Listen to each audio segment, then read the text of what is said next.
time to resume. There we go.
This will be interesting.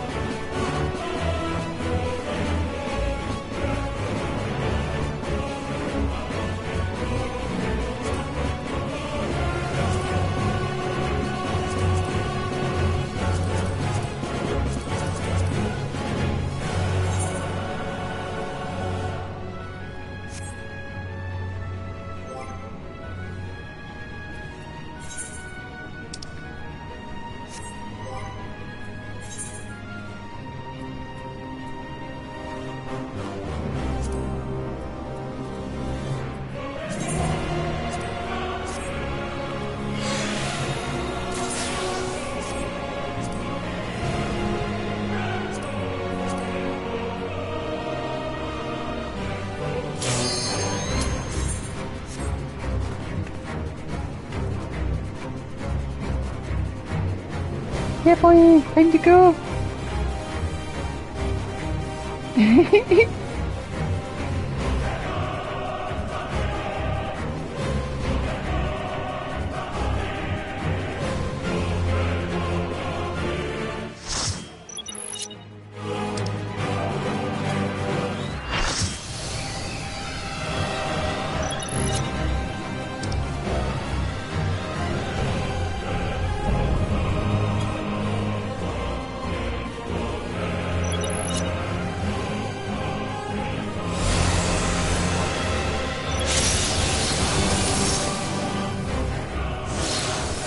Establishing connection. All creation shall bend to my will.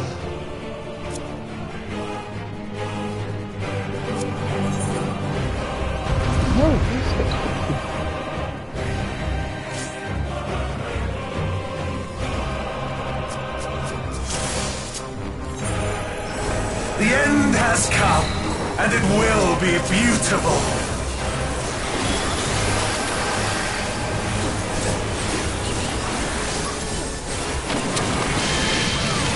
Holy shit. The marvels of Sirius were but playthings.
zodiac shall be complete!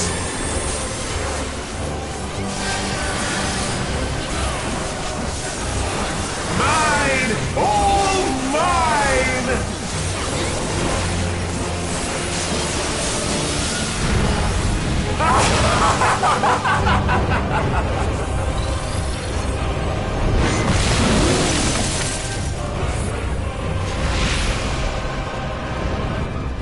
At last, I am become Zodiac!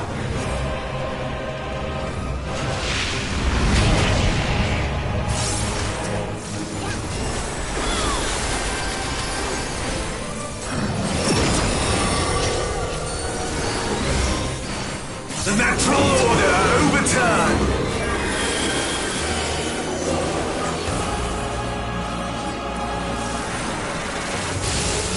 All in existence, bent to my will!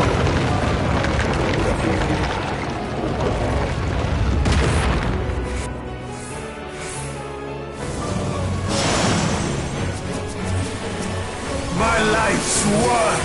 My masterpiece!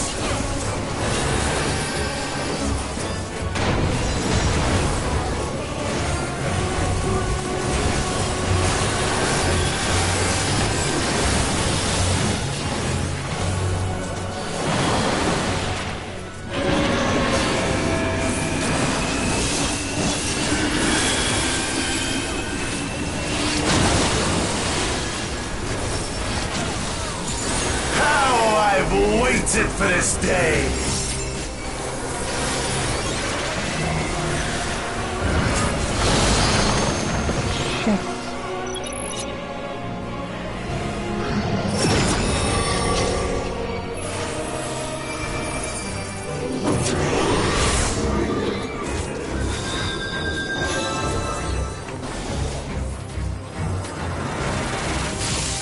All in existence, bent to my will!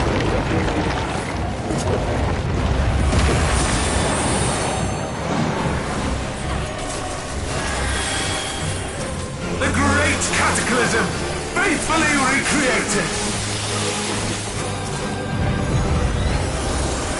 From broken skies fall tears of flame! All shall burn!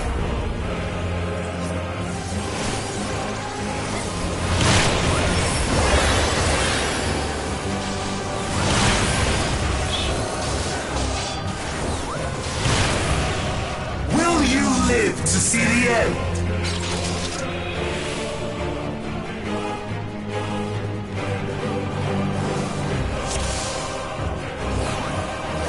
The end has come, and it will be beautiful.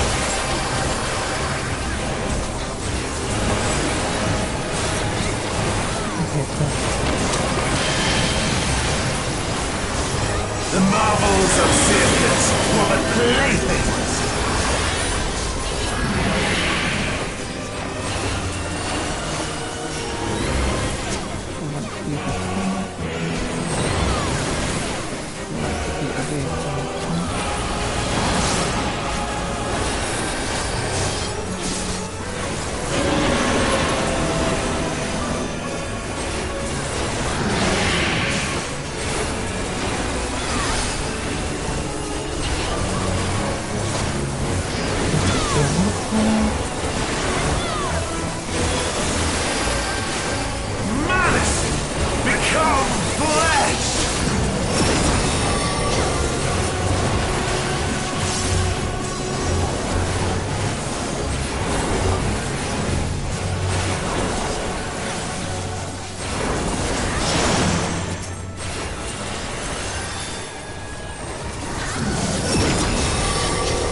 the ark shall be complete!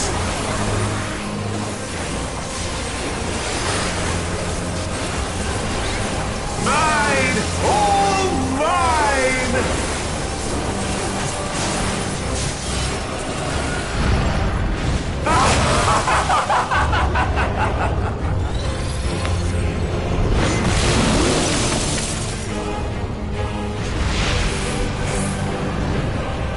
At last, I am become Zoya!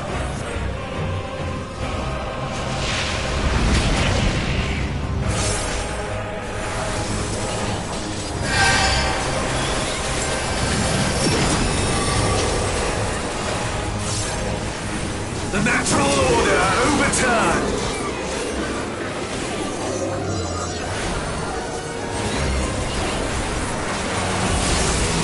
All in existence, bent to my will!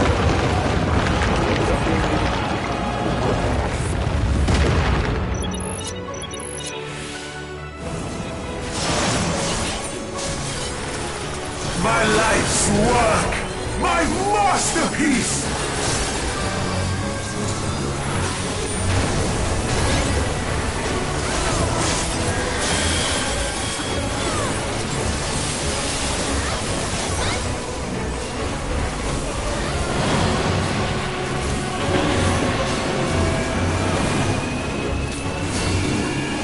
Missiles first.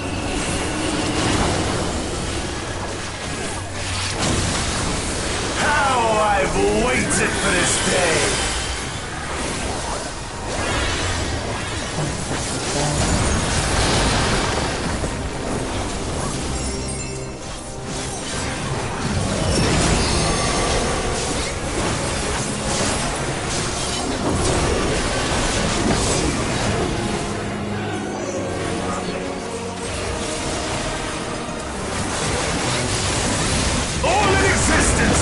To my will!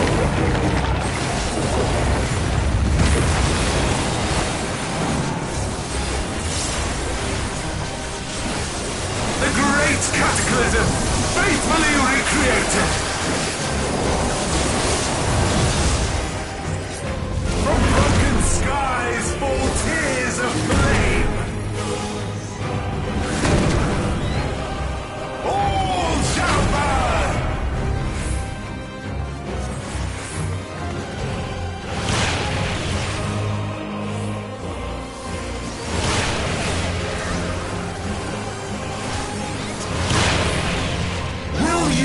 To see the end. How do I know where they're falling?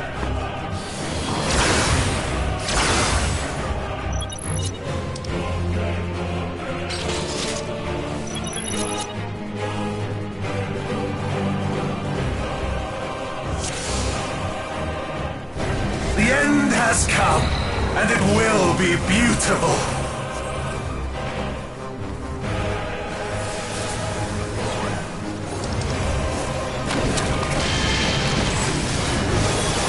The marvels of Sirius were but playthings.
shall be complete!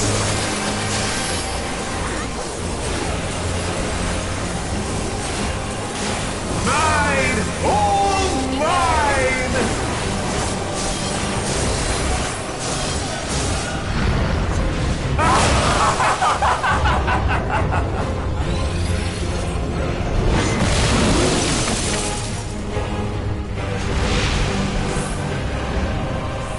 At last, I am become Zoya!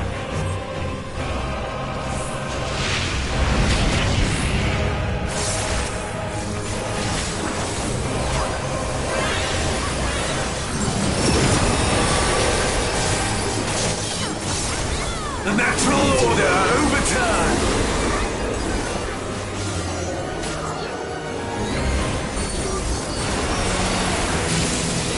All in existence, bent to my will!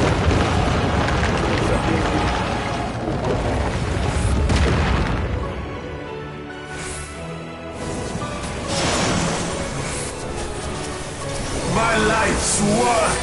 My masterpiece!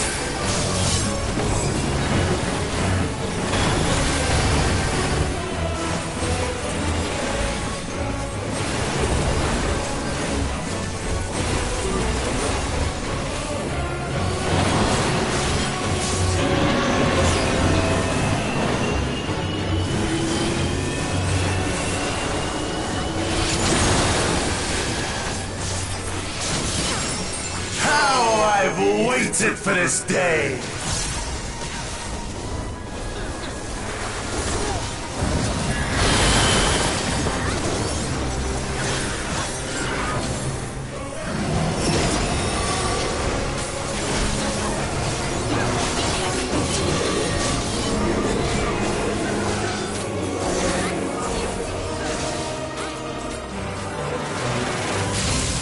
All in existence, bent to my will!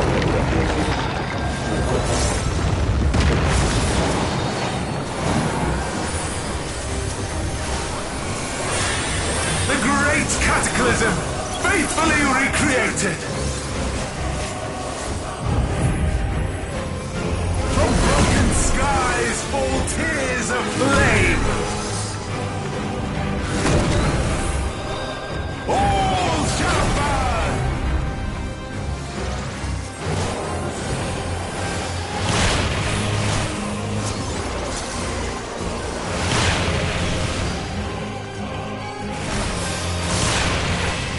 Will you live to see the end?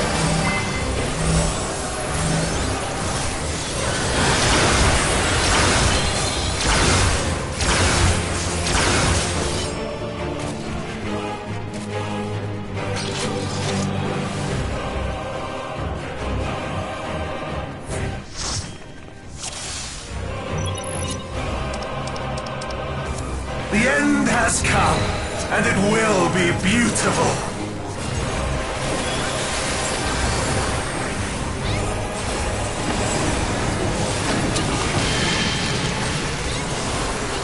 The marbles of Sirius were but playthings.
end.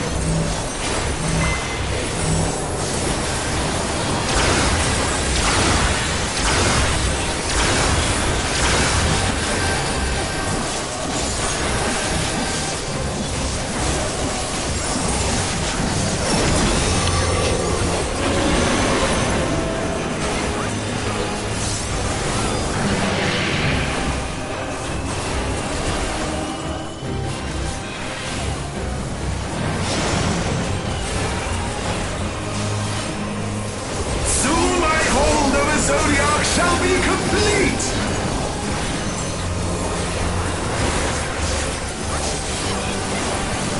Mine! All mine!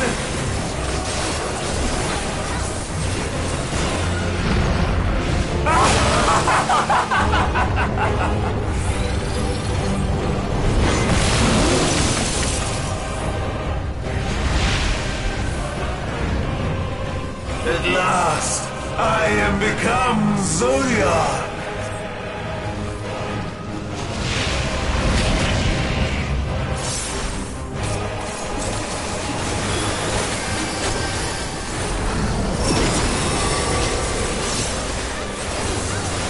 The natural order overturned!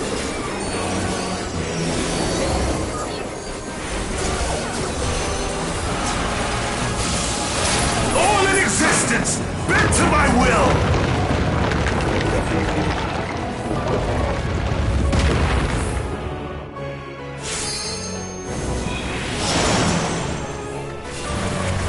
My life's work! My masterpiece!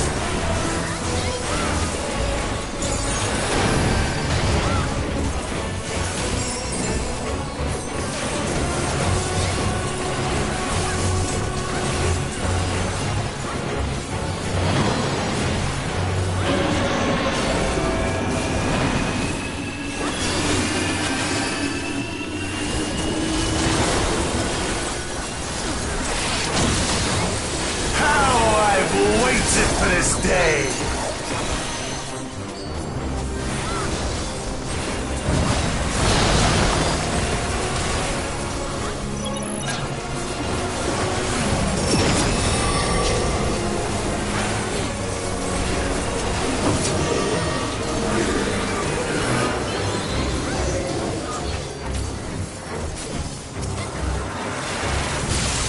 All in existence, bent to my will!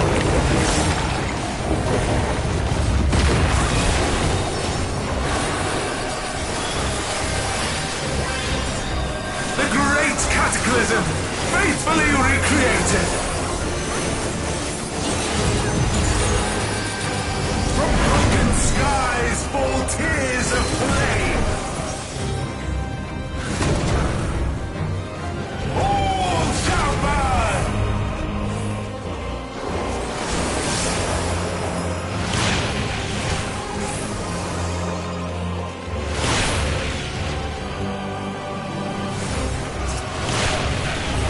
Will you live to see the end?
resistance!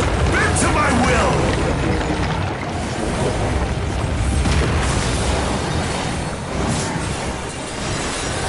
Will you live to see the end?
Got for commands.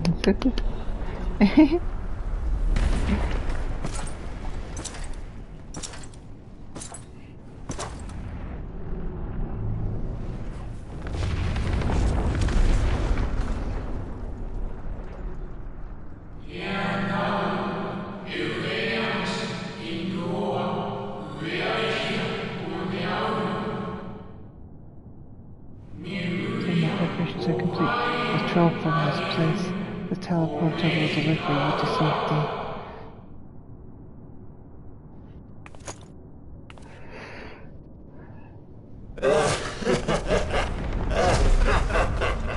Incomplete and insufficient.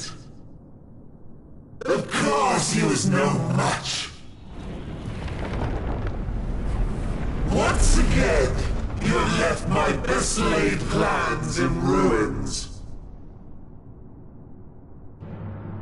And played your role to perfection. Thus, sealing my victory!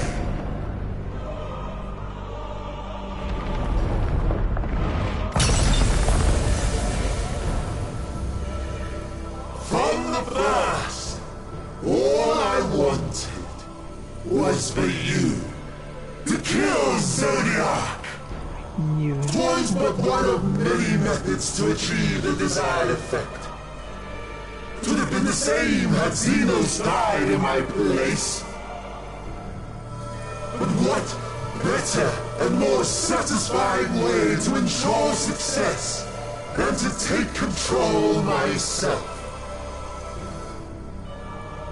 My sole regret is that you lived to tell the tale. Even so, I have fulfilled my heart's desire.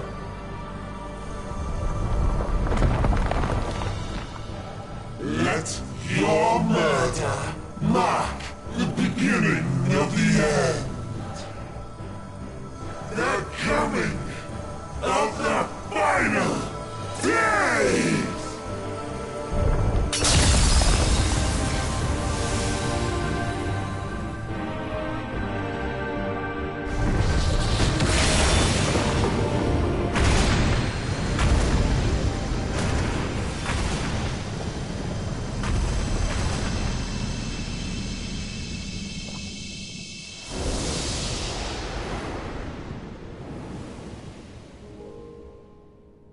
How quickly strength fades, and blood cools.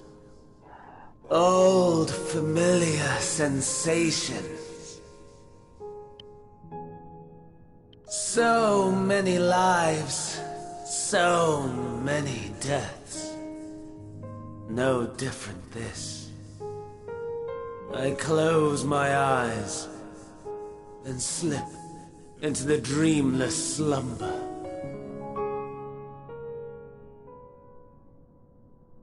A tired song and dance. Routine. Always I wake. But not this time. Nothing left unsaid. Nothing left undone. Inherit my hell. I intone with glee.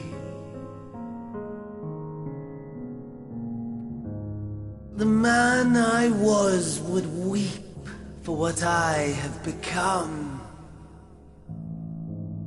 The all-consuming contempt.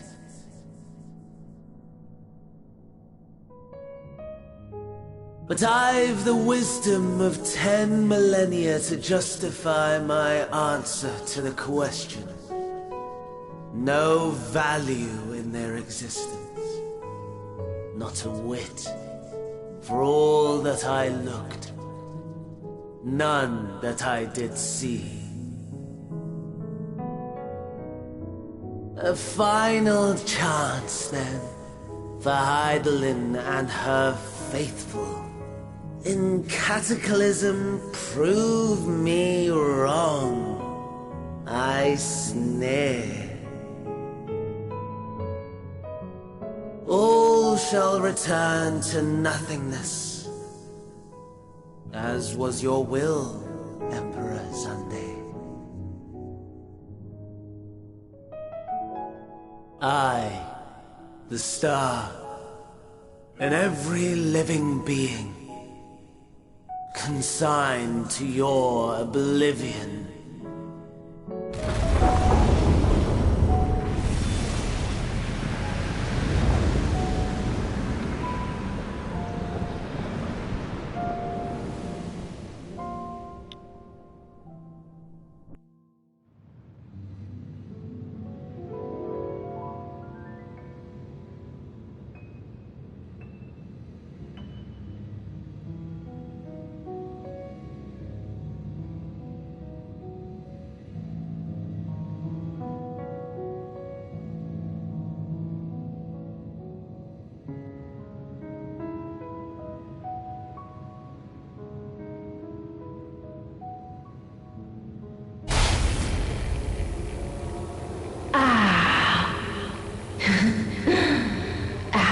Lost.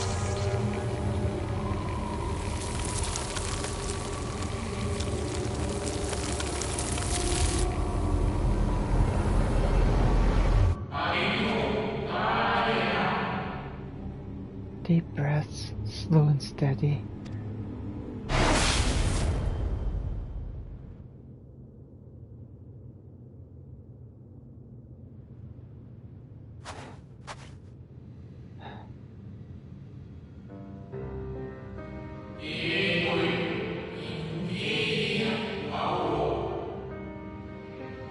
You saw it too, yes? The blue star below, thrown into turmoil.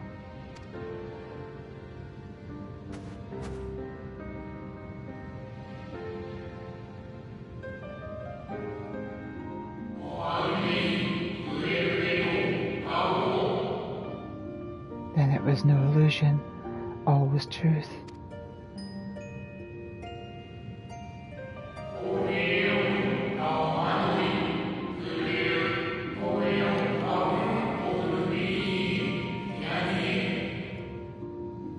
With the death of Zodiac, the laws of nature over which he presided have begun to unravel. The final days are upon us.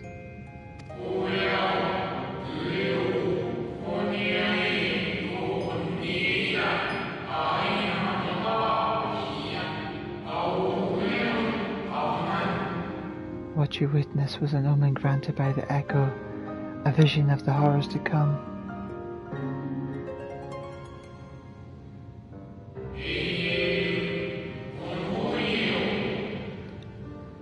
Time grows short.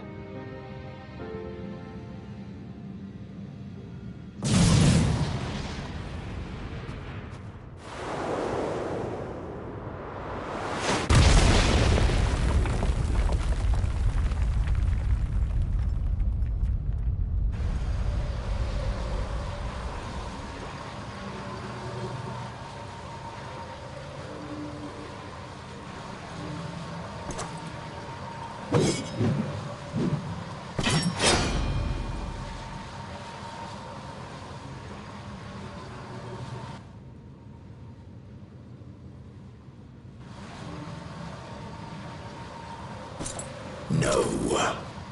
I'll find no fulfillment in a contest with you this day.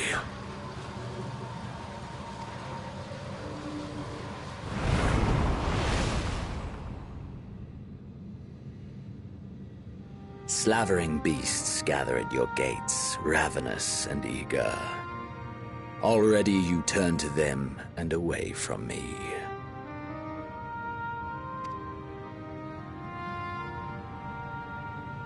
I must go forth once more in search of power far beyond the might of Shinryu. Power to make your heart run over with rage. For the eldest of primals was a betrayal of promise. A pathetic creature incapable of inspiring true despair. That's what I crave. Pure, unadulterated despair.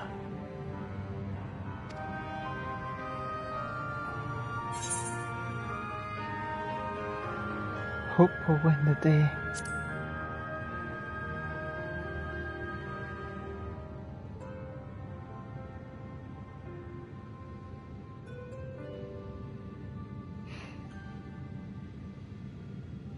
We shall see.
My sense his presence on the moon is no longer.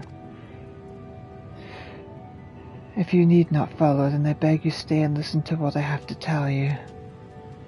Of Zodiac, and the end of all things. Well, I mean, I believe that Zodiac's gone, then that means chaos and disruption have, like, all just been vanquished, the, like, change and changing of things and stuff like that. So that means that all that's left is Heidelin, which should be stability, order, and stasis.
The Watcher would discuss grave matters with you.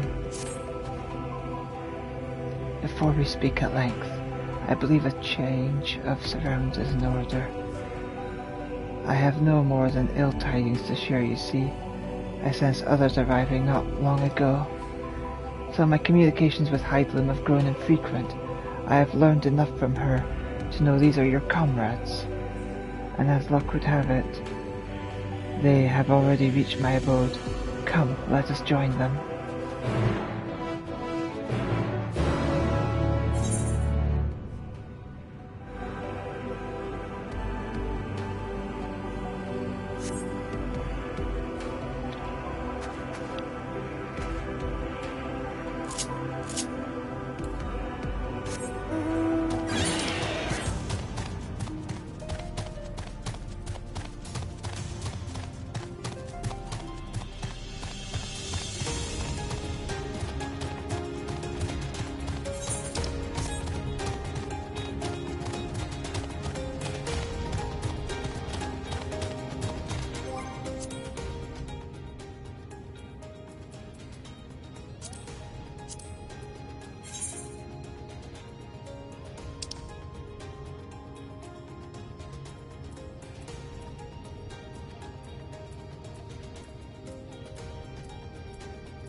Seven.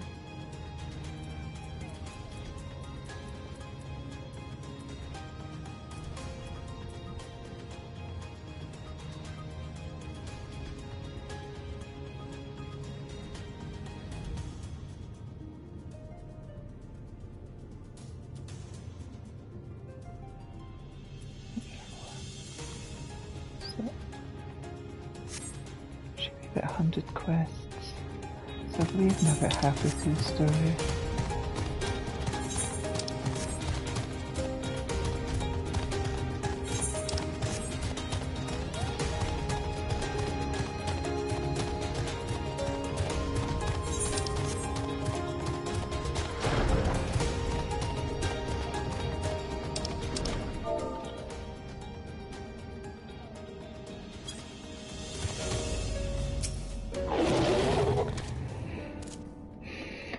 Yes, they are indeed the three I sensed.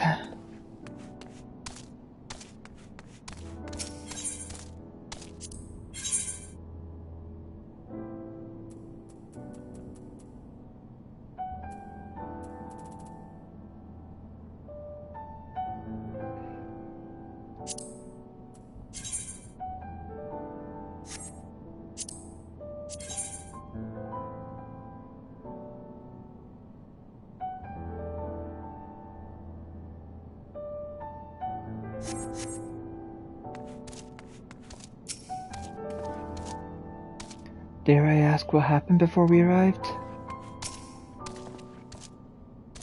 May we presume this is a being native of the moon?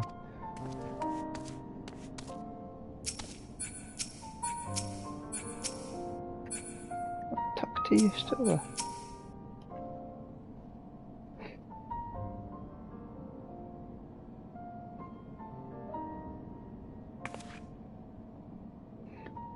Thank goodness you are unharmed. We did what we could to subdue the temper before making our way here. Not without casualties, unfortunately. Some few detonated explosives, killing themselves and others. The contingent's healers had their hands full tending to the injured and enthralled when we took our leave. Lest you wonder, Mrs. Krell had also been delivered unto their care. Serving as a conduit for Heidelin's power hath taken its toll, but she will recover in due course. As for Alphanod and Alize, they insisted on remaining in Garlemald, while we three rushed to your aid. It appears, however, that matters have already come to the conclusion.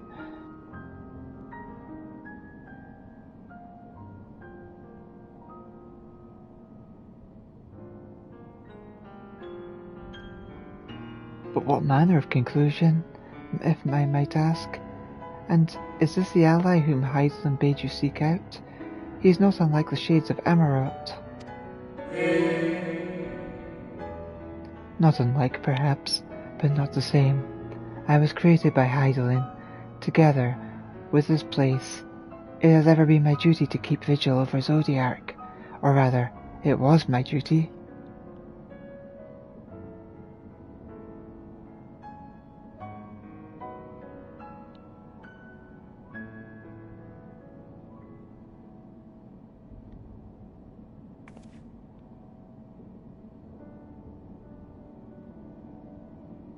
Then Zodiark is no more.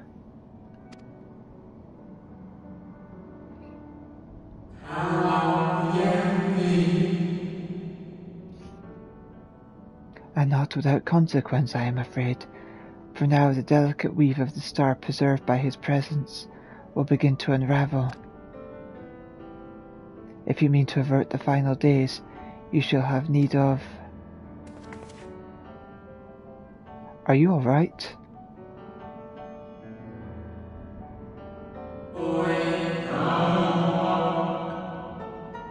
My attempts to forestall Zodiac's release have all but exhausted my strength. If you might allow me to rest a short while, I will share with you all I can. Please do. You need not exert yourself on our account. These crystals contain records of your time here, yes? May we peruse them while we wait? By all means. If you would review them chronologically, might I suggest beginning with those on the upper floor?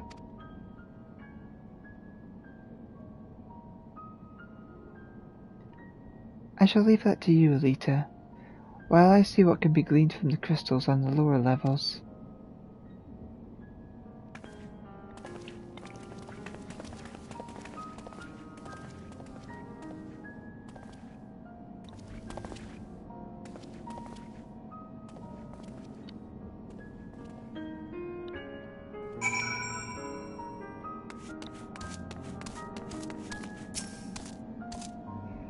A moment longer, friend.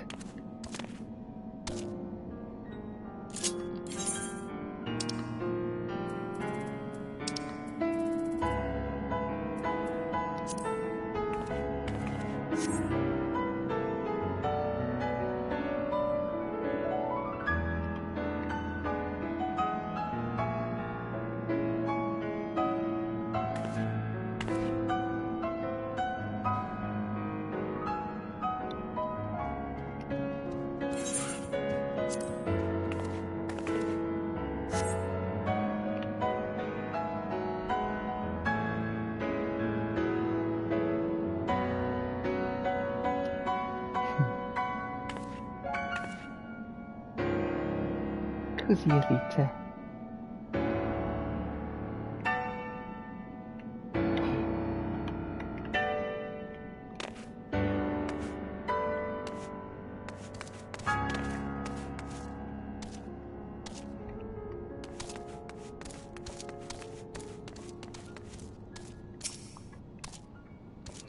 Pray review the records on the upper floor, and I will see if there's ought to be learnt down here.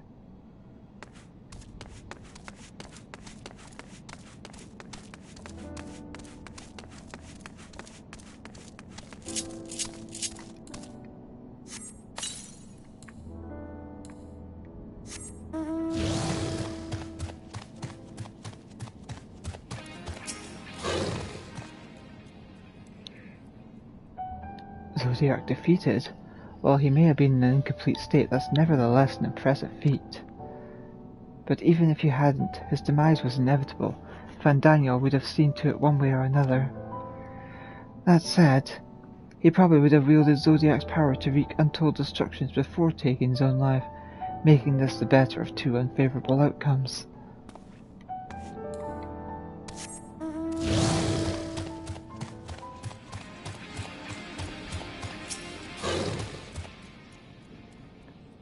Dost thou suppose our host hath maintained his solitary vigil since the very beginning, without any rest or relief?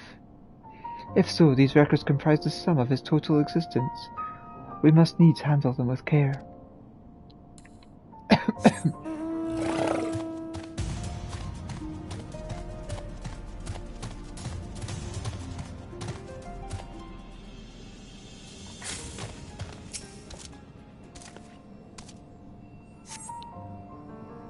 As you gaze into the crystal, ancient knowledge of Zodiac flows through your mind. Daily summary, no anomalies detected. Daily summary, no abnormalities detected. Daily summary, no abnormalities detected. These appear to be records of a long, lonely vigil on the moon, dating back to the beginning of Zodiac's imprisonment.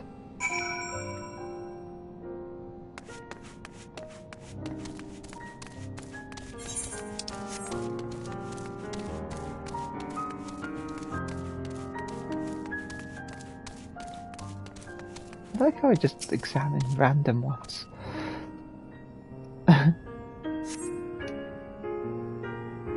As you gaze into the crystal, knowledge of the past calamities flows through your mind. The records describe how, with each rejoining, Zodiac's thirst for freedom grew, as did the strain on the brands. Maintaining Zodiac's imprisonment seems to tax Heidelin greatly.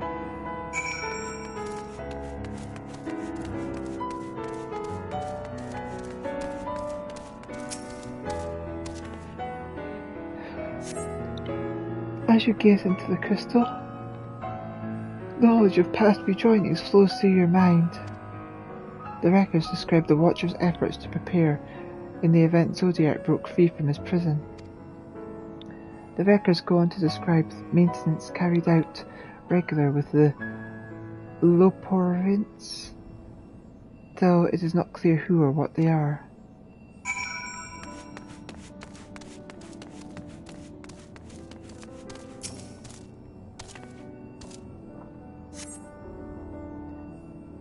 As you gaze into the crystal, a record of an unexpected visitor flows through your mind.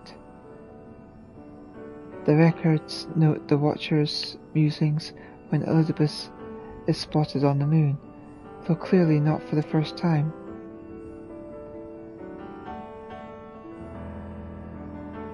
It's clear he and his brethren have taken a keen interest in freeing Zodiac from his prison, and they have made no attempt to destroy the brands. Perhaps they prefer he remain hidden from mortal eyes until the final rejoining. Perhaps they realize he would never dare bring harm to Zodiac, as long as he remains imprisoned.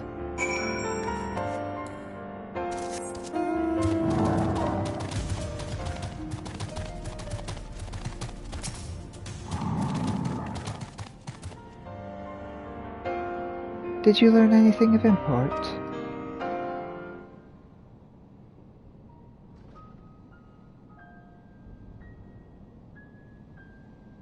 So, it is as we suspected. Maintaining the brands requires a great deal of her energy and focus, and this cost has grown higher with every rejoining. That would explain why contact with her has become rather infrequent since the 7th Umbral Calamity. I too made a rather startling discovery.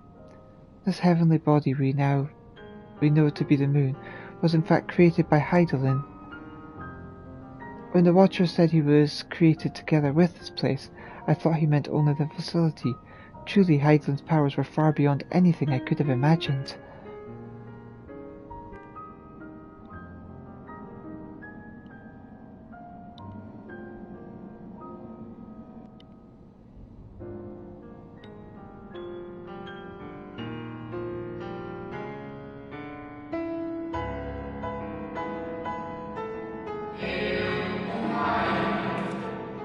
I thank you for affording me this short reprieve.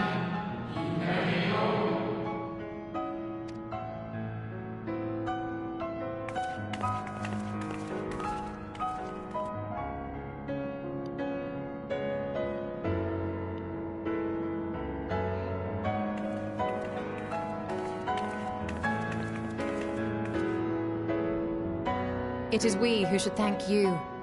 The records stored here are nothing short of extraordinary.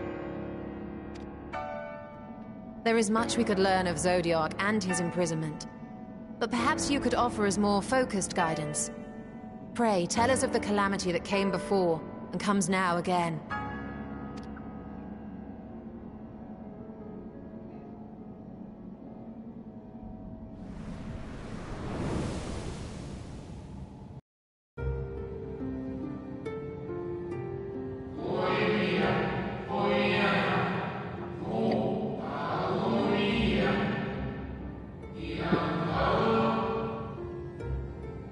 Long ago, before the Great Sundering, there was but a single world, Aetherius.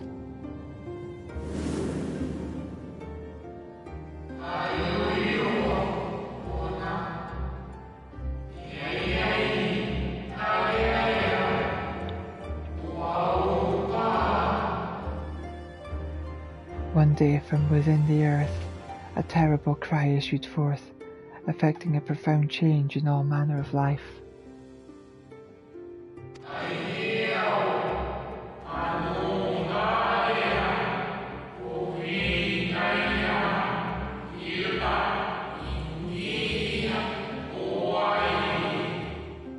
We were not exempt. Our creation magics ran rampant, giving shape and form to thoughts of hopelessness and despair.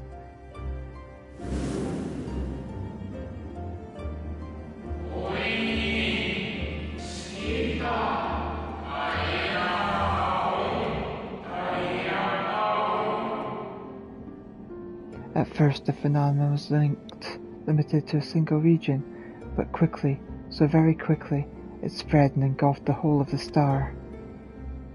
Were the ancients ever able to deduce its source?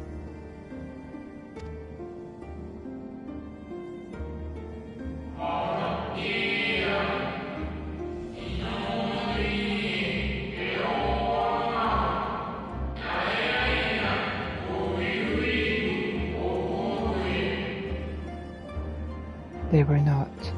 However, the convocation struck upon a method to predict where next the corruption would manifest.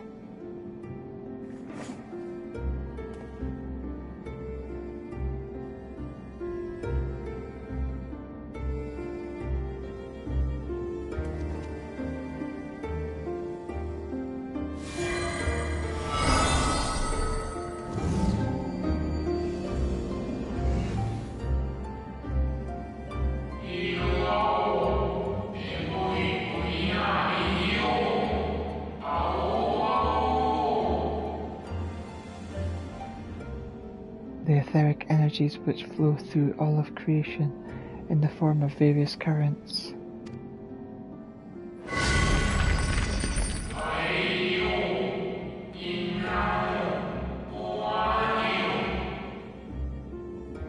The currents which course through the land and seas.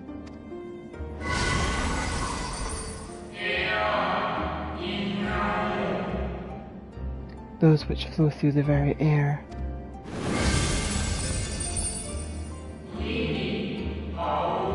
And those of a celestial nature,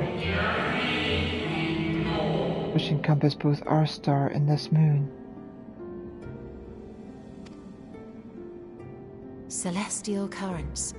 I cannot say I am familiar with the concept.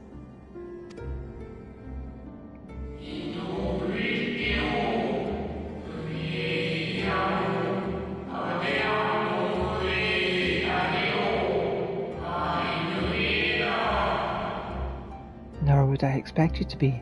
Few scholars of our time knew of their existence.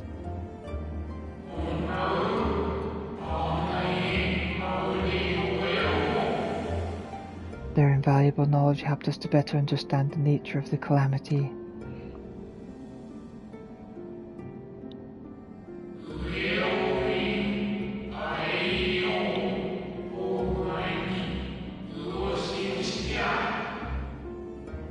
Like the terrestrial ones of earth and air, the celestial currents form a vast network, but the ethereal distribution is not consistent.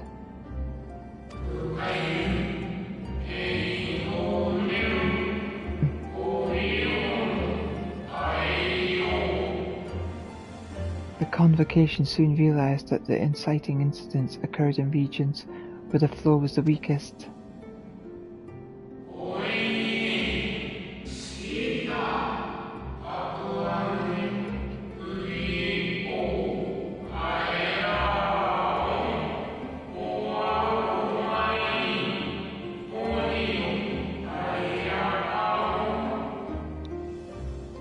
Correlation without clear cause ultimately. Nevertheless, on a closer study, a stagnant sea of ether was observed in nearby currents. And so they sought a means to harness the forces of darkness, of activity and growth. Thus was Zodiac conceived. No less a power than a god's could set right the laws of nature and quicken the flow of ether within the star.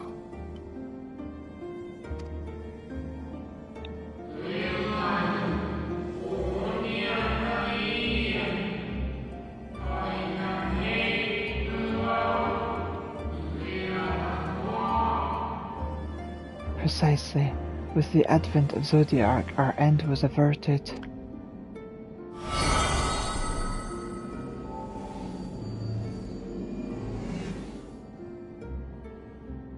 Emmett Selk claimed that those who summoned Hydaelyn did so because they saw Zodiac's power as a threat.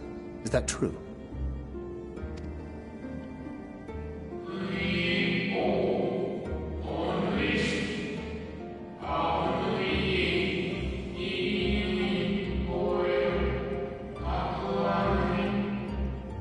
Indeed, there was a faction opposed to Zodiac's creation, but their aim was never to unmake him.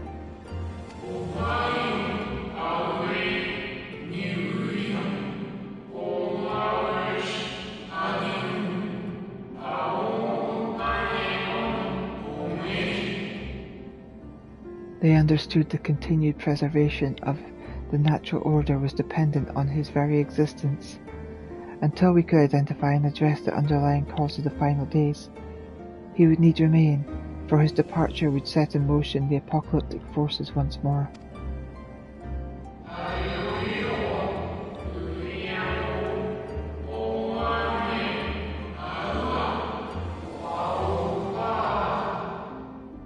Hydaelyn recognized this as well, and so rather than destroy, she sundered Zodiac, herself, and the star into lesser reflections, that she might confine him in this place.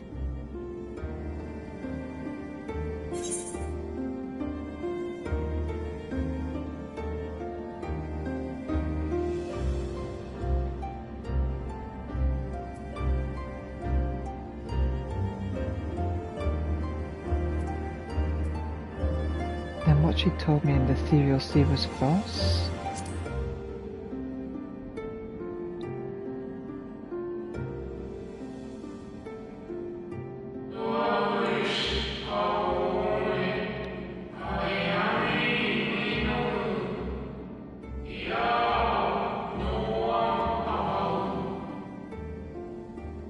That the two once dwelled as one until Zodiac grew hungry for power, upsetting the balance betwixt them. Not quite a lie, though rather a gross embellishment.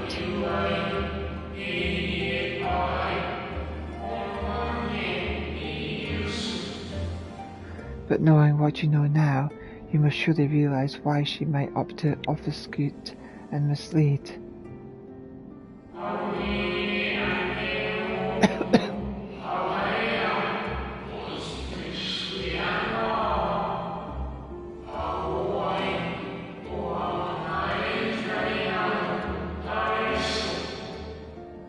Hydaelyn and Zodiac are both constructs of man, approximations of perfection limited by our own imperfections.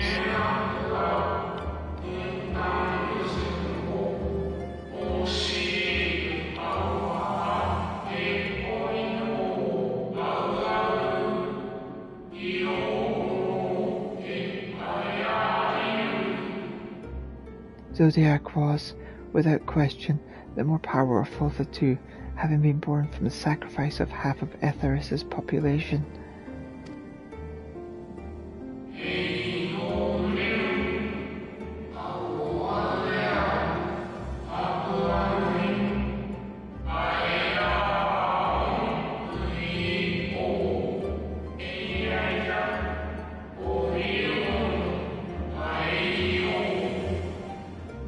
Thus it was necessary for Hydaelyn to commit herself wholly to his defeat.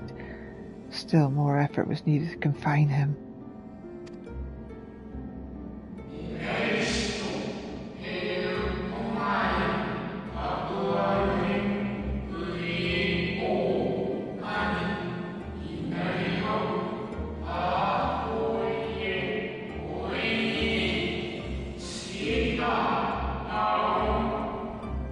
Maintaining the brands taxed her greatly.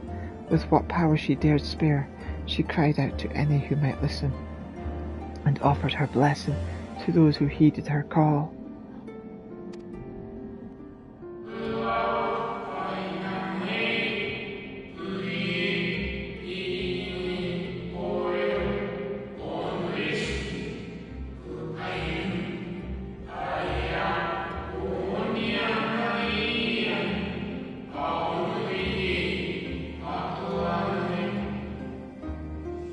Though it was likely within her power to do so, I believe she did not wish to speak of Aetheris in her history.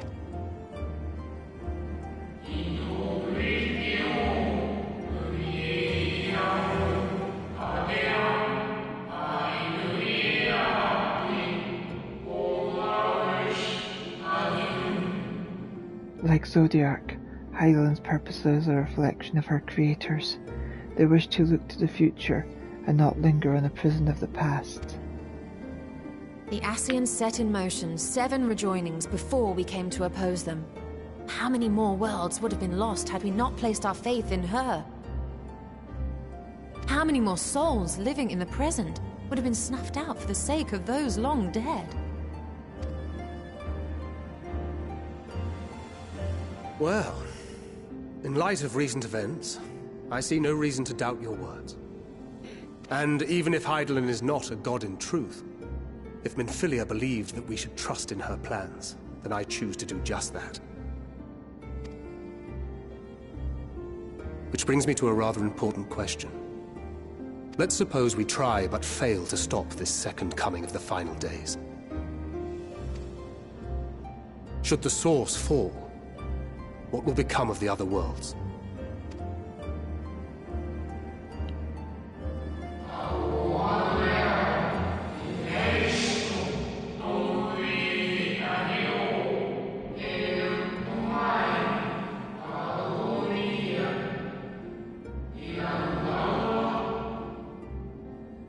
The nomenclature is more fitting than you know.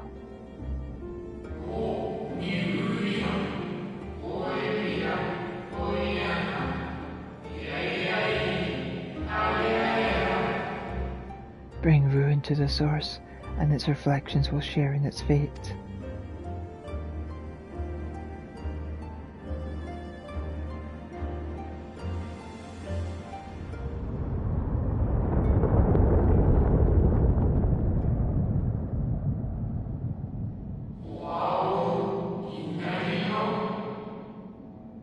Ah, it's ready. Help me get it out of the oven. Just kidding.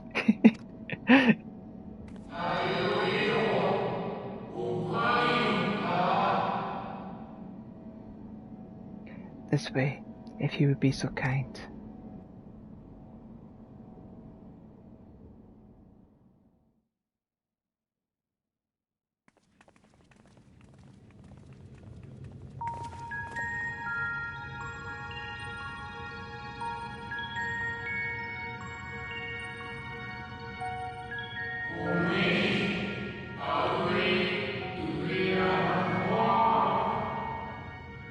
A beautiful sight, is it not?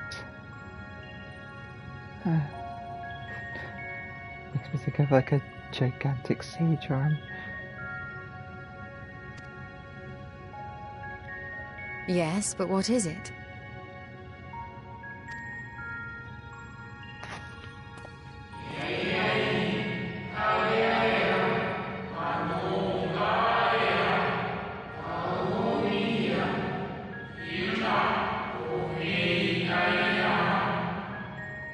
Hydaelyn knew better than any that her power was not absolute. Indeed, she has ever struggled to hold Zodiark and his faithful at bay.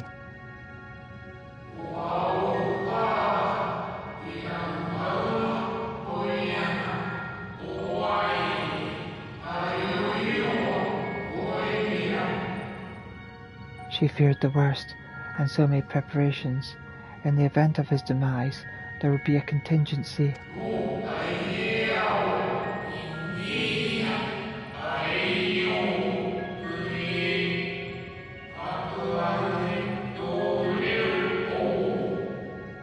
The moon is more than a prison, it's a place to bear the people of Aether safe from harm.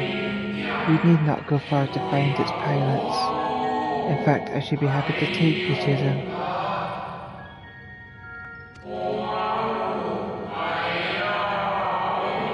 And fulfill my final duty as Watcher in the dark.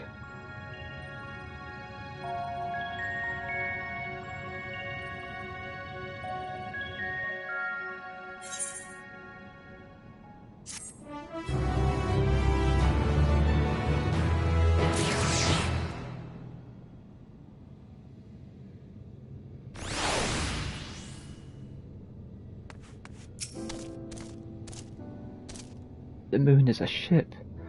Well, now I've heard everything. I should very much like to hear more of this extraordinary story.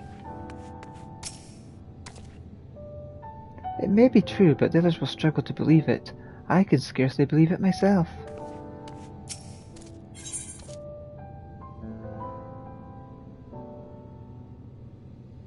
At long last, the Watcher's duty is ready to fulfill his final duty. The time has come for you to be on your way. The crater at the heart of Malrelamatorium, where Zodiark was imprisoned, is not so easily traversed, however. Let us call upon Argos, the familiar whom you met earlier. He should have no trouble bearing you across. As Hydaelyn created me as the Gaoler, so too did she create Argos as the guard. It is his nature to appear when needed, and yet he is nowhere to be found. Strange. Mayhap the imbalancing of ether has affected him. Let us make for the crushing brand and attempt to call upon him there. You need but recall the path you walked with Argos before, and you will find your way.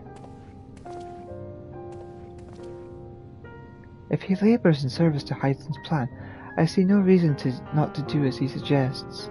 Shall we make for this crushing brand, then?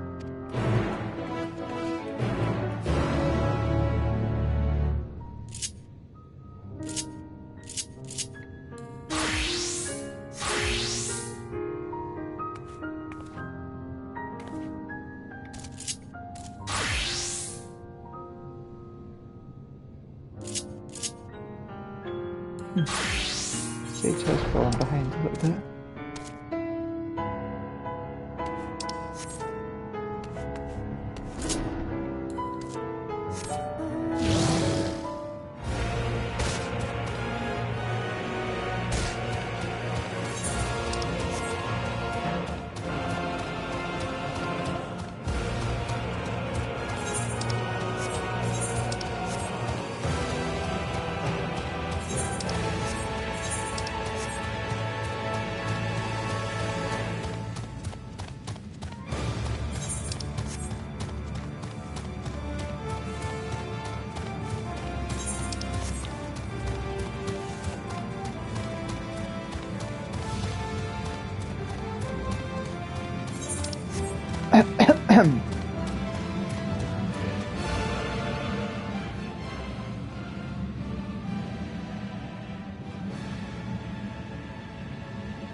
Look, over here.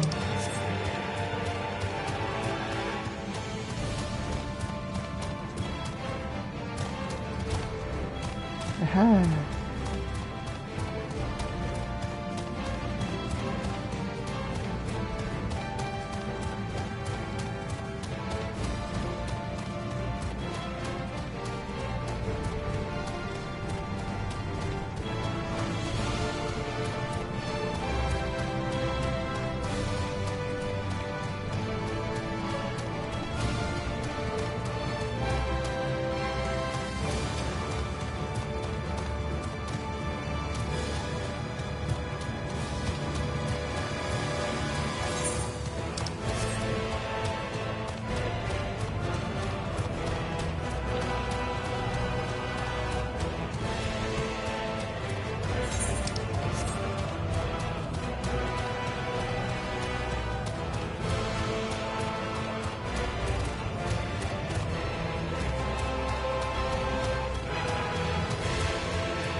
Naught could prepare me for this boundless sea of beauty of Aetheris, shining, shimmering amongst a sea of stars.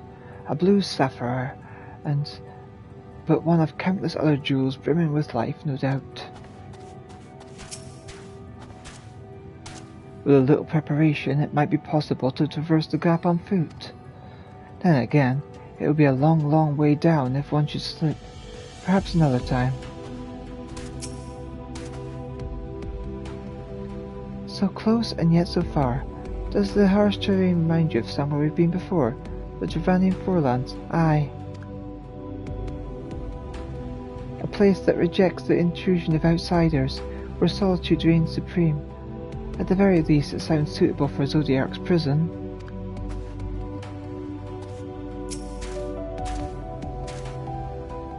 The place we seek is just ahead at the Chlorophyllus Grot. You see, Argos cannot manifest without sufficient concentrations of ambient ether. You'd be hard-pressed to find a greater confluence than inside this cavern. Follow me.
The entire cave is brimming with ambient ether.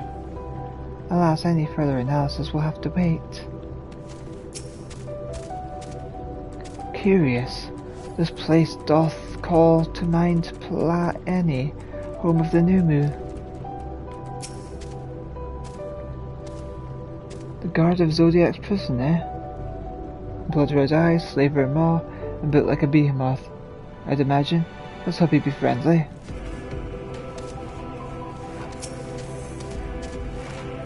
Yes, here will do nicely. The lunar spongoi draw ether from the ground, which is then dispersed into the air. At present, however, the ambient energies are not quite sufficient for Argos to manifest. Might you be willing to spare some of your own to help the spongoi alone?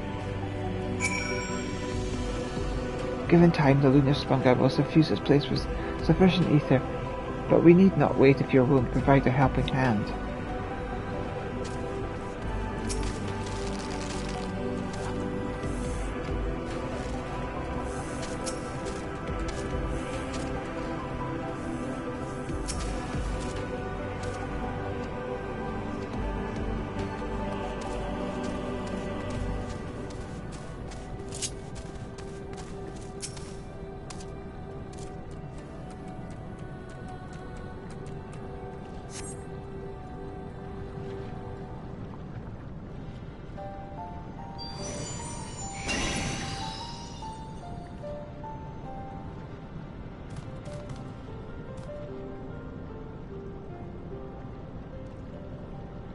Argos manifests in the flesh.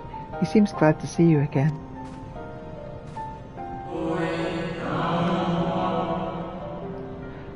A most fascinating creation of Hydaelyn's, would you not agree? Should the need arise, he is even able to create reflections of himself on a whim. Though I assure you it was no reflection which accompanied you earlier to the brand. No, Argos was quite eager to be at your side then, as he is now it seems. I cannot recall when last he showed such an affinity for someone. Indeed, I thought him more likely to shy away from you and your companions. Perhaps it was more a sense of duty that compelled him to aid you before.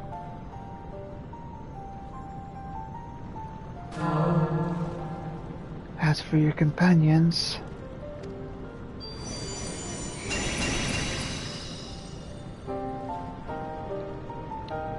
Unexpected, but greatly appreciated.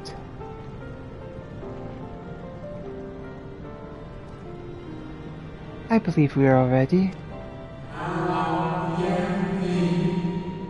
Then let us return outside that you may cross the chasm.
Dalamud has long been described as the loyal hound of Minfinia due to its relation to the greater moon. It seems highly improbable, if not impossible, for ancient peoples to have known of Argos. But now I wonder whether there is some connection.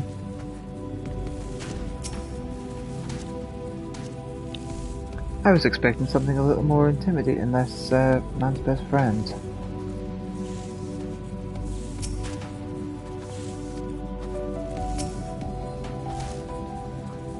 To whom would Hydaelyn entrust the command of so grand a vessel, I wonder?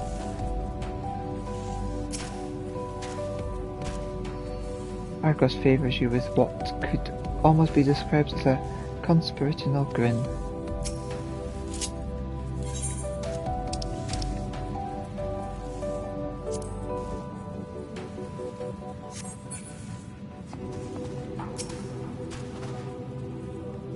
Your destination is a structure there across the cradle of darkness. But climb onto Argo's back and he will take care of the rest. Once you arrive, it should not take long to find the ship's crew. The faculty is designed to rouse them from their slumber in the event of Zodiark's destruction. Heed their counsel. Together you may guide the star and its people to a kinder fate. This is where we part ways. But know that I shall ever be watching and praying for your success.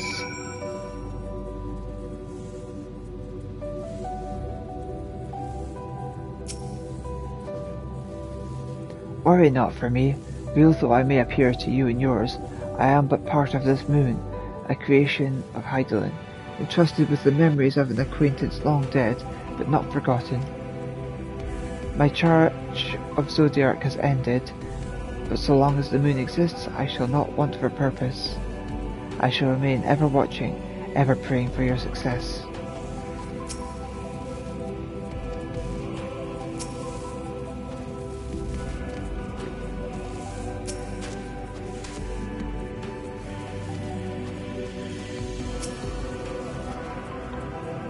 Our allies' assurances notwithstanding, we cannot be certain what awaits us on the other side.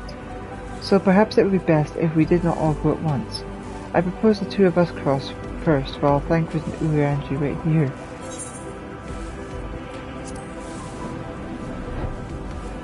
Onwards! A malefic ether yet permeates from the crater. Remnants of Zodiac, most like.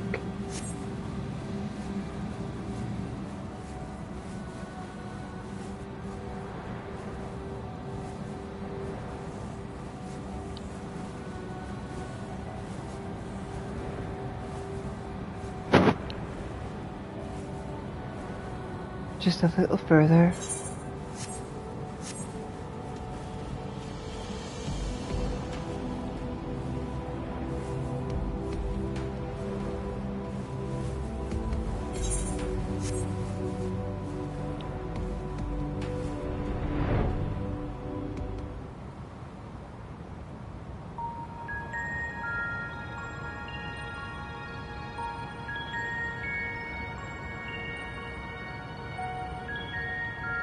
The structure is enormous, though that is hardly surprising given the size of the average Amarantine.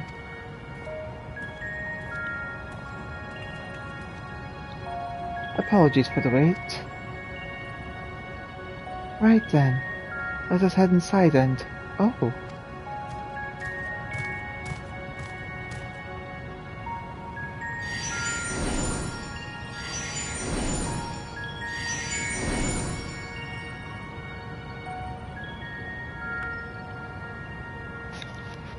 Most intriguing. A means by which he can serve with energy, mayhap. Well, I certainly wouldn't want him to blink out of existence on our account, helpful as he's been.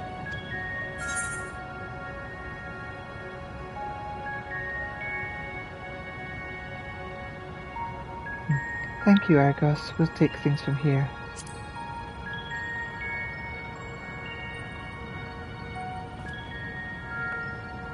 If Argos is to remain without, let's not keep him waiting over long.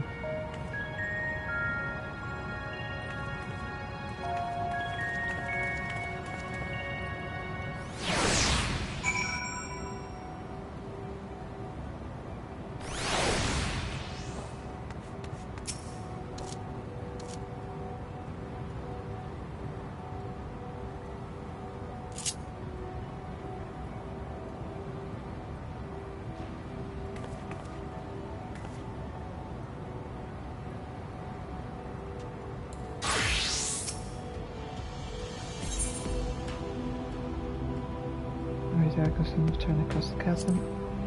No.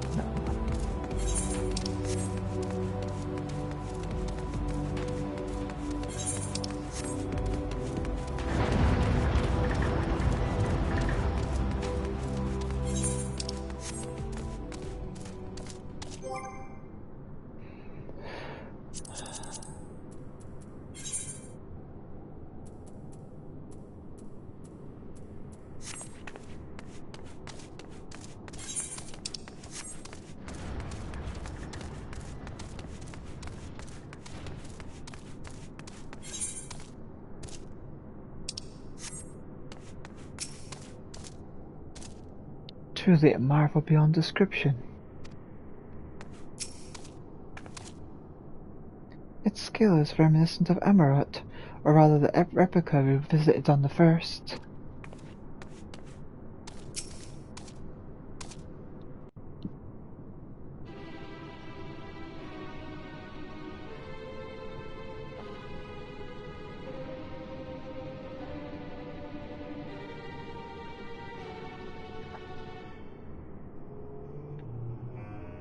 Our moonship pilot should be around here somewhere. Is that right?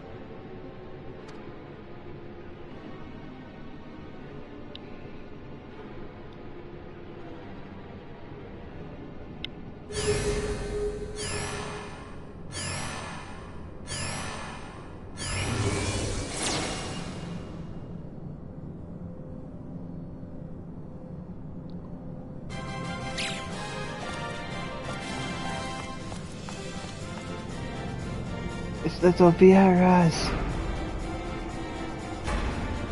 Little Vieras.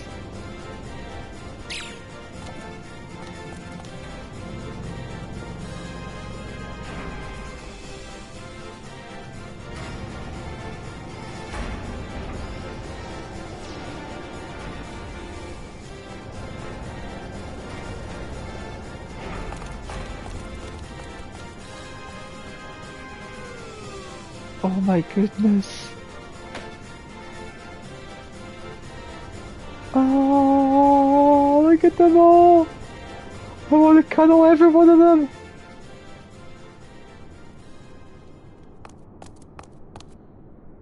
Look lively, everyone. I know. This 1243rd inspection is a mite ahead of schedule, but it is of the utmost importance. For Zodiac, alas, is no more.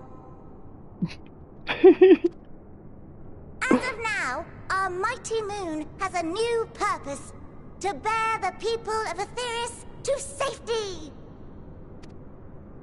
Our time has come, my friends!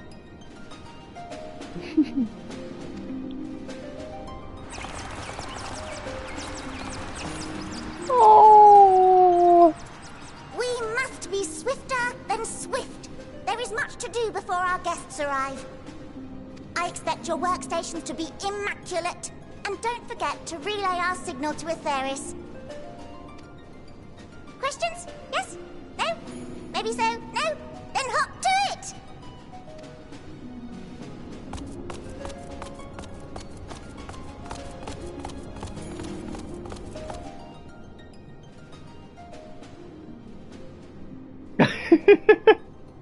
It's a rather curious crew she hath chosen. Their endearing forms intended to ease the passengers' hearts, perhaps. Perhaps. I love Tigrid's kind of blank look. It's like, what am I seeing?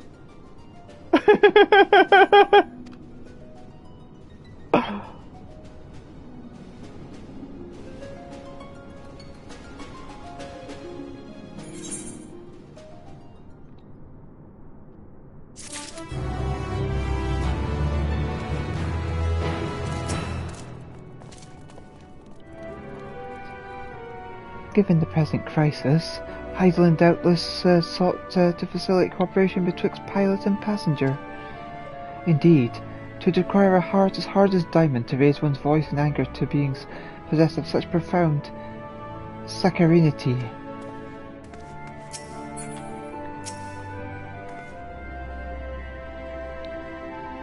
I find Urianger's reasoning somewhat flimsy, but the crew seems amicable enough.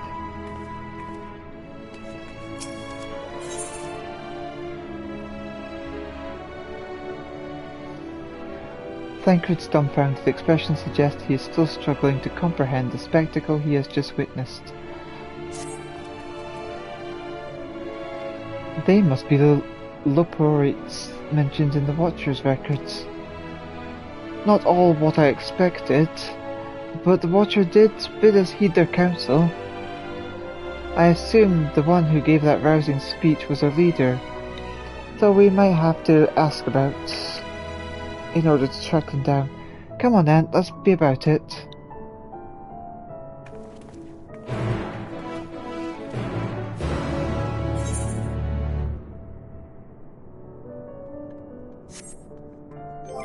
I wonder... Nope, still nothing.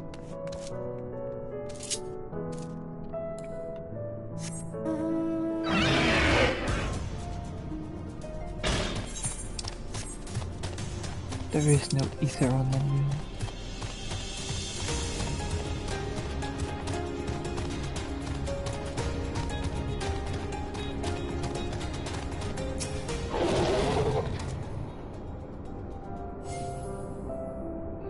Saw all the fun traders on Etheris were getting up to, so I thought to myself, hey, I could do that!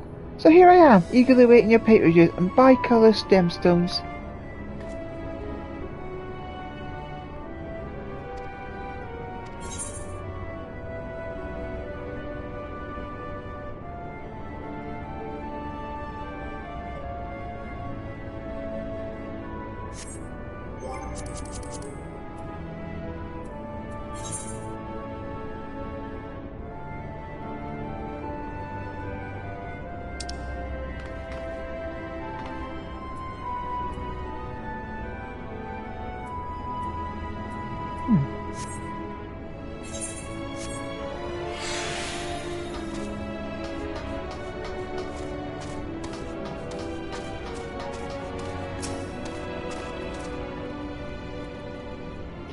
Such a fascinating apparatus, though it is hard to believe that it could house so many crew members. Even so, there is nothing else here to suggest other types of accommodation.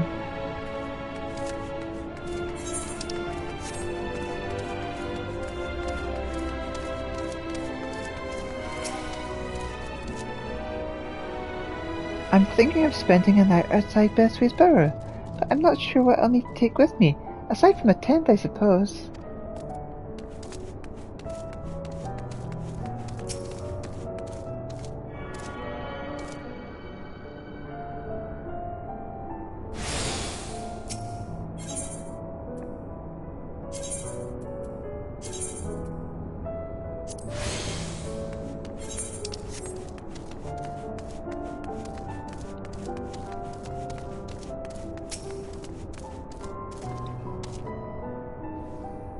I only saw them from a distance, but their fur was brown, if that helps at all.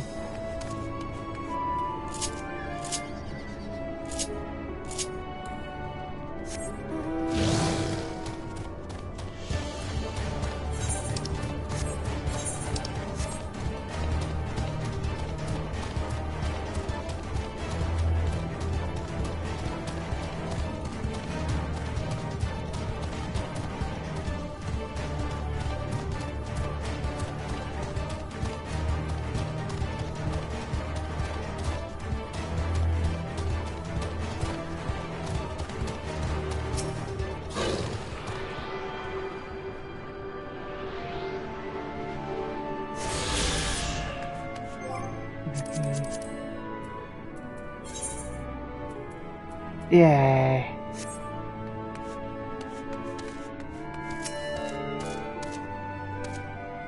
I heard that your kind hop about when they hear music. Is that true? Can you turn it off?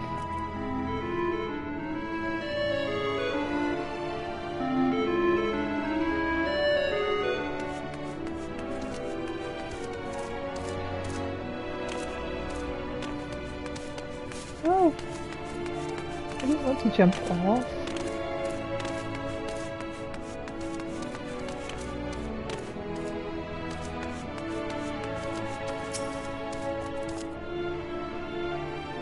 I've decided to form a fellowship of protectors to escort people as they arrive, so relax. You and yours are in safe paws. Very, very safe paws.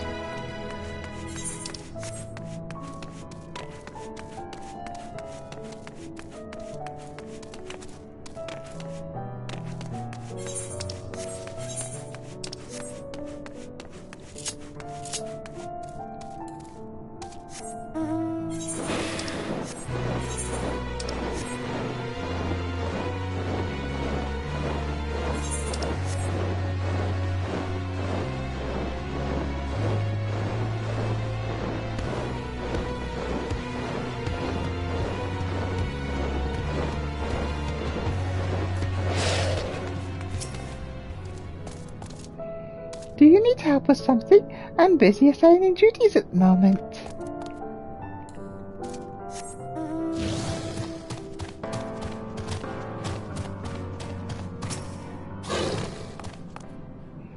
What do you think of our clothing? I'll have you know I'm the mastermind behind its design.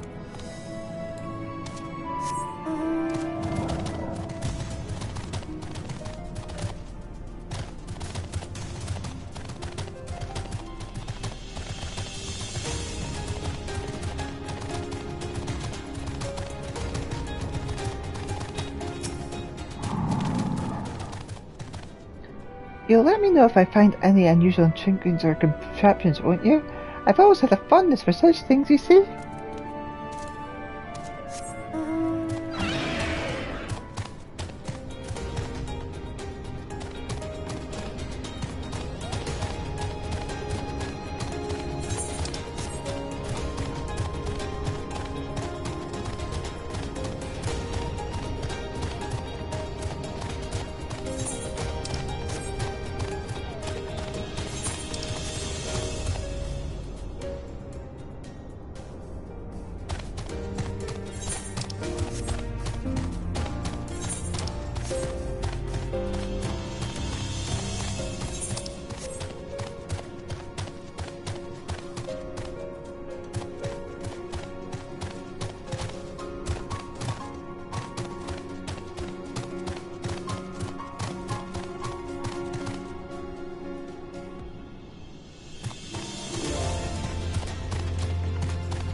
following attempted fate sabotagiously by modifying some boosted creamage, and now he finds himself paying the price in the form of every contraction bringing him up.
Well done, adventurer.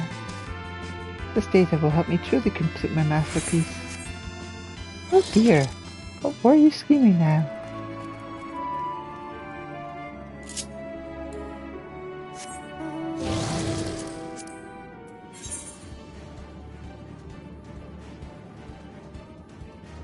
Ah, good, now it's recorded the data.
I'm delighted to see you, but I'm very, very busy. Perhaps we can chat another time.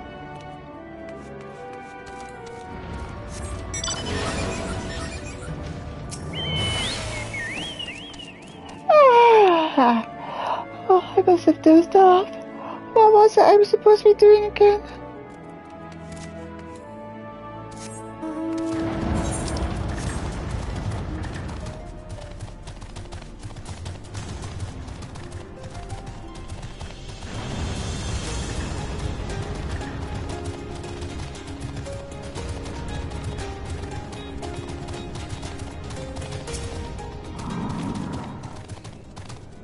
We're all going to die someday, so what if it happens a little sooner?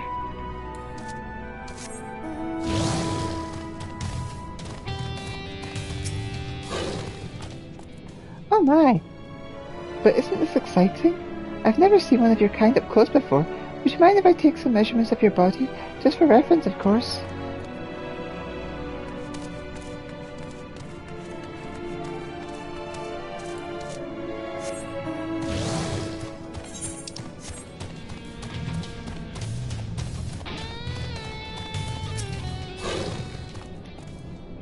It's a pleasure to finally meet one of you, miss. I'm just preparing this and that for when more of your kind arrive, so you can feel more at home.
The Lilliputians have to appears to have set about their tasks. Whether is their leader, I wonder.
Me? You're speaking to me?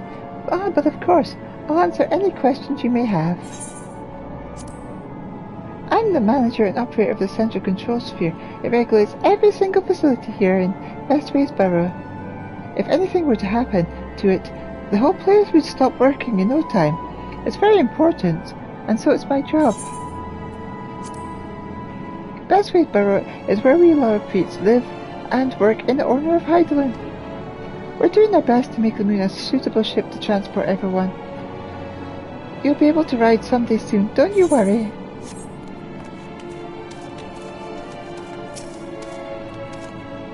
Oh dear. I hadn't expected to meet a people person here. Oh, whatever should I do?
Oh, don't you just love books? I absolutely adore them.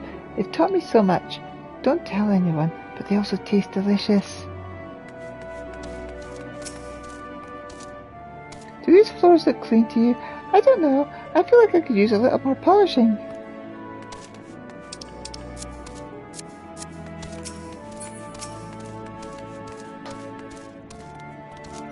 Oh, what a pleasure it is to actually meet you. I've read so much about you.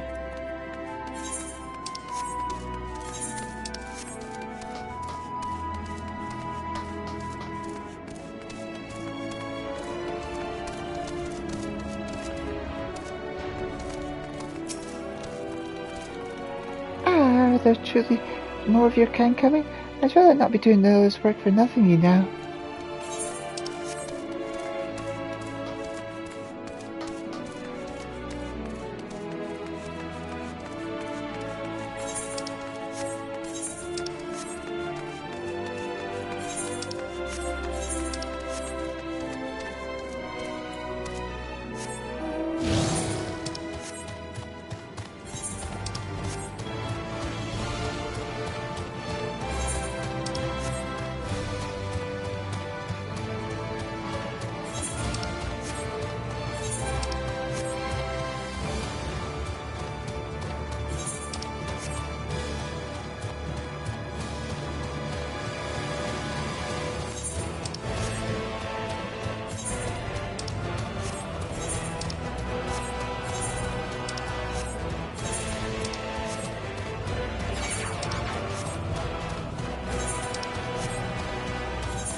I spoke to you already.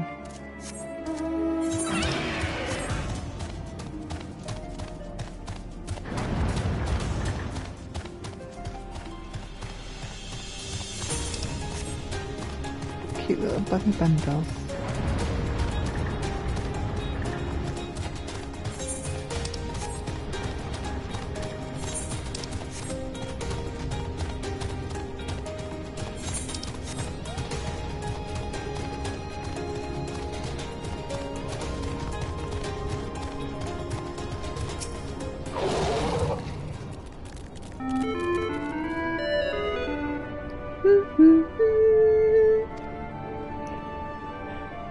The leader of the crew, not me, no, I'm afraid. Singing weighs the name. I'm in charge of the construction and maintenance of the atmospheric circulation system. Only the crispiest, cleanest air for the people of the Ethereus, and that's a promise.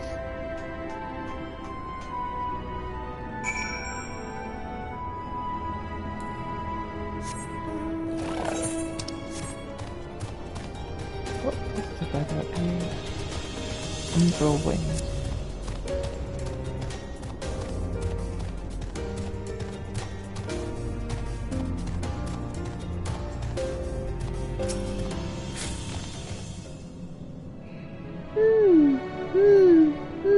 Leader? No. Sleeping way. My job is... Perhaps I better ask.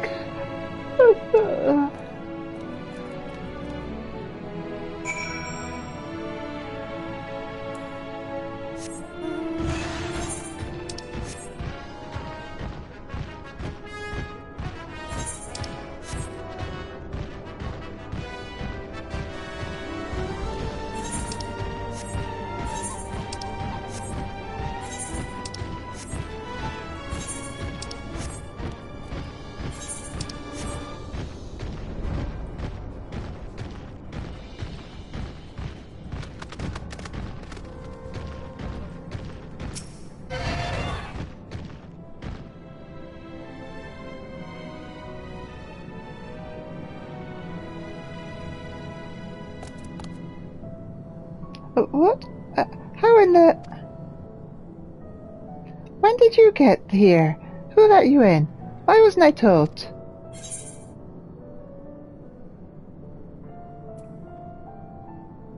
Were you the ones giving orders earlier?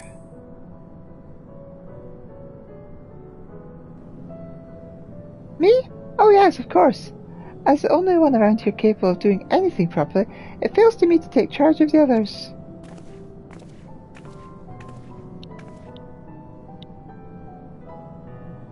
Well, looks like you beat us here. Your friends, I take it? Is this all of them?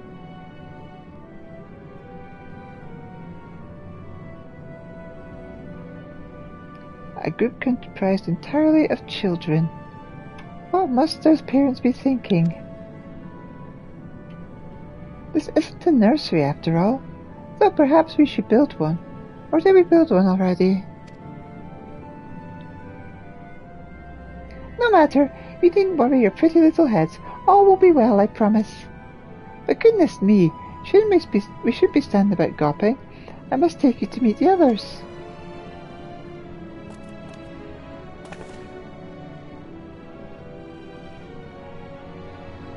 If you could run along towards the back entrance, you'll find a path that leads to the central platform on the upper floor. There's no wrong way to reach it, but it's a large glowing ball at the centre, if you should find yourselves lost. I shall gather the others and meet you there. Well then, back to the upper floor it is. Well then, back to the upper floor it is, rather.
I'll put it in so we can eat it out.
Go to that bit.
Monsters block and jump around and they engage healing, or they make a sound, simply to counter while taking damage.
Visitors at last, welcome! The etheric composition and density of the sphere is quite similar to the crystalline concepts we've seen before. It likely shares their capacity for storing memories and knowledge. Given their size, getting from one end of this place to the other must be exhausting. I honestly don't know how they do it. 'Tis astounding how the Loporrites, despite their diminutive stature, are able to maintain such gargantuan facilities.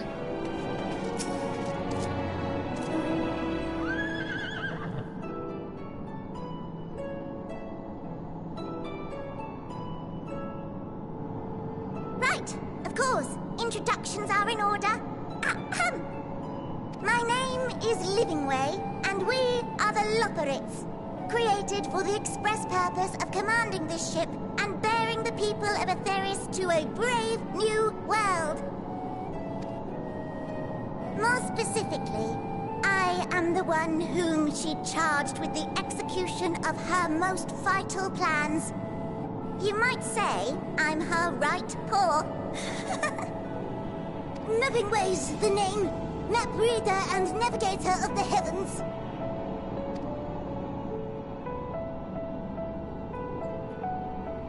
Pleasure to meet you all, but I'm still trying to make sense of this. Simple-minded thinker. Confusion and bewilderment are completely understandable. Fear not, I shall walk you through it. The people of Etheris, through no fault of your own, I'm sure, set in motion a series of events that, unfortunately, culminated in Zodiac's obliteration. Acutely aware of the imminent crisis, your parents sent you little ones on ahead while they began the necessary preparations.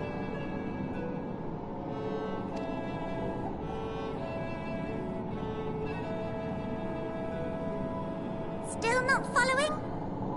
No? Very well, I shall elaborate further.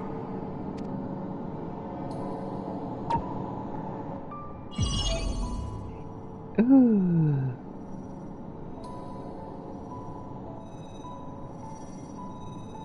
Here, we have Etheris, your home, and the moon, where we are now. Without Zodiac around to keep things lively, so to speak, the celestial currents of the star have doubtless begun to degrade. A calamity of apocalyptic proportions will be visited upon Etheris, bringing an end to all life. Very sad, that. Oh dear. So too hath the Watcher claimed. By thine unperturbed countenance, I gather this eventuality was anticipated. The doom and gloom. Oh yes, quite expected. Imagine, if you will, that Etheris is a delicious carrot that I've forgotten to eat and left out in the midday sun. The most earnest wishes or prayers will not stop it from rotting to the core. So sadly, there's nothing to be done but to abandon said carrot, Etheris, in case the metaphor is lost on you, to its grisly fate. And this moon will serve as the vessel to deliver us to a new home. Just so! We will gather up as many people, supplies, and resources as our stores will hold. And then, once everyone is aboard, it's off to another star. Easier said than done, admittedly, for one does not simply hop from star to star on a whim. Which is precisely why we've spent countless years constructing the most propulsive of propulsion systems. We ought to make it to our destination in 2 shakes of a rabbit's tail.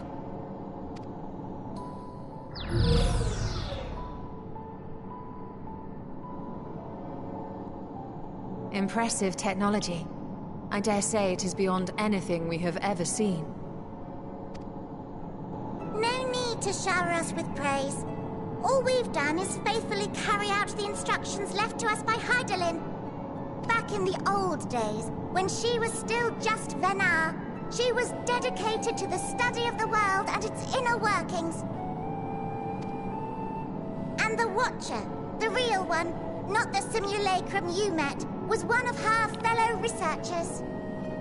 We and this wondrous vessel masquerading as a moon are products of their knowledge and know-how. There's certainly more to you all than meets the eye. Might I ask where exactly you intend to take us?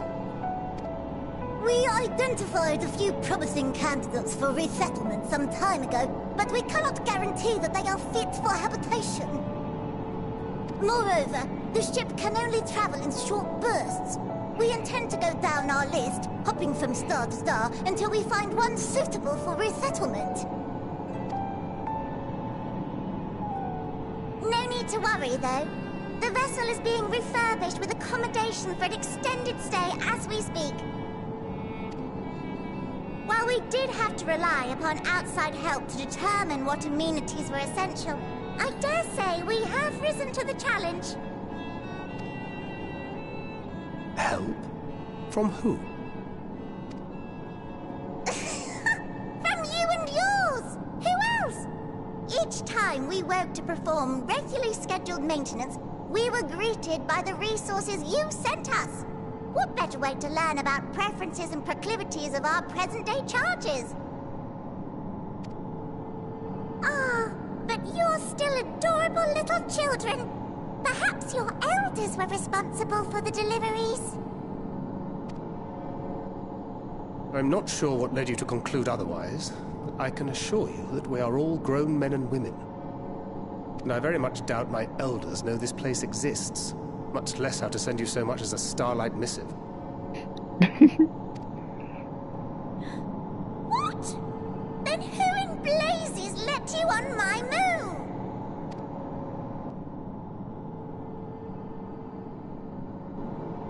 Hydaelyn herself led you here.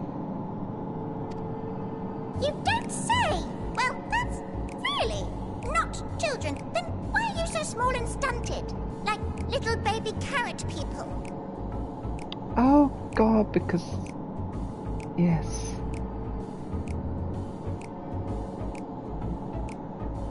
The other ones would have been huge in comparison, wouldn't they?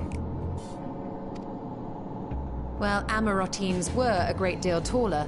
In the present day, persons of such prodigious size are exceedingly rare.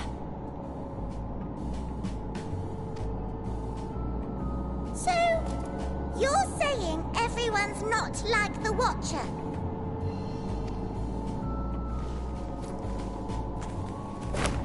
Oh, confound it all! Someone could have at least scribbled a note about your profound miniaturization. That tome in thy possession. Oh, this?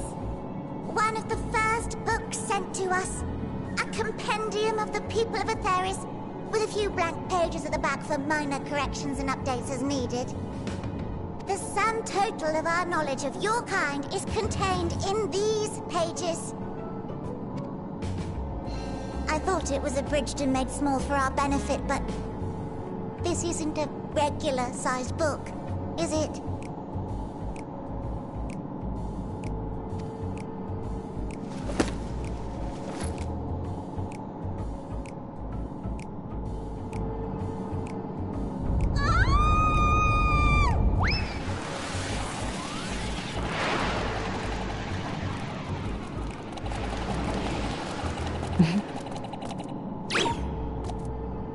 Building way, can you hear me?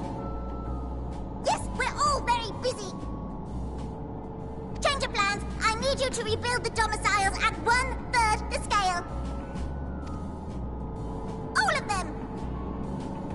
Yes, all of them, and but me no buts. See to it with all speed. Perhaps you could tell us a bit more about your terrestrial collaborators. Yes, in due time. But first, I'd like to hear more about you, if it's all the same. I'd rather not risk any other complications due to outdated knowledge of our passengers-to-be.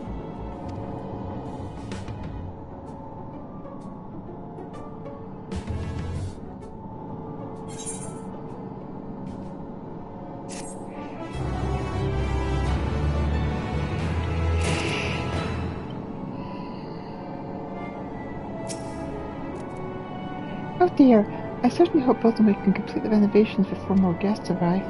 Or perhaps they should leave them as they are. That way you'd have more space to lounge about. I should have realised that something was amiss when lovingly referred to as children. What other delightful misconceptions do they hold, I wonder? 'Tis unfortunate that the domiciles were constructed in error, but their willingness to perform such sweeping renovations is a testament to their commitment. I cannot fathom the resources required for such a faculty so vast.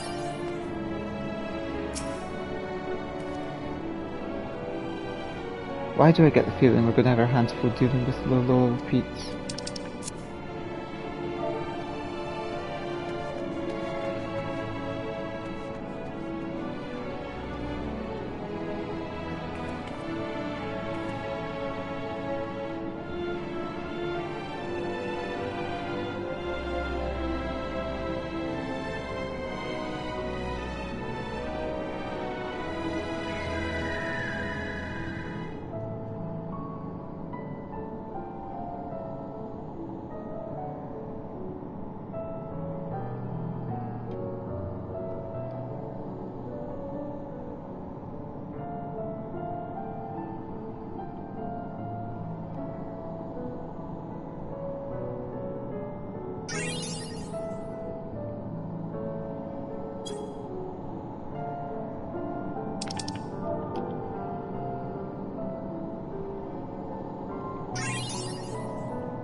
Okay, I'm going to stop there for now and help out one of my free company members.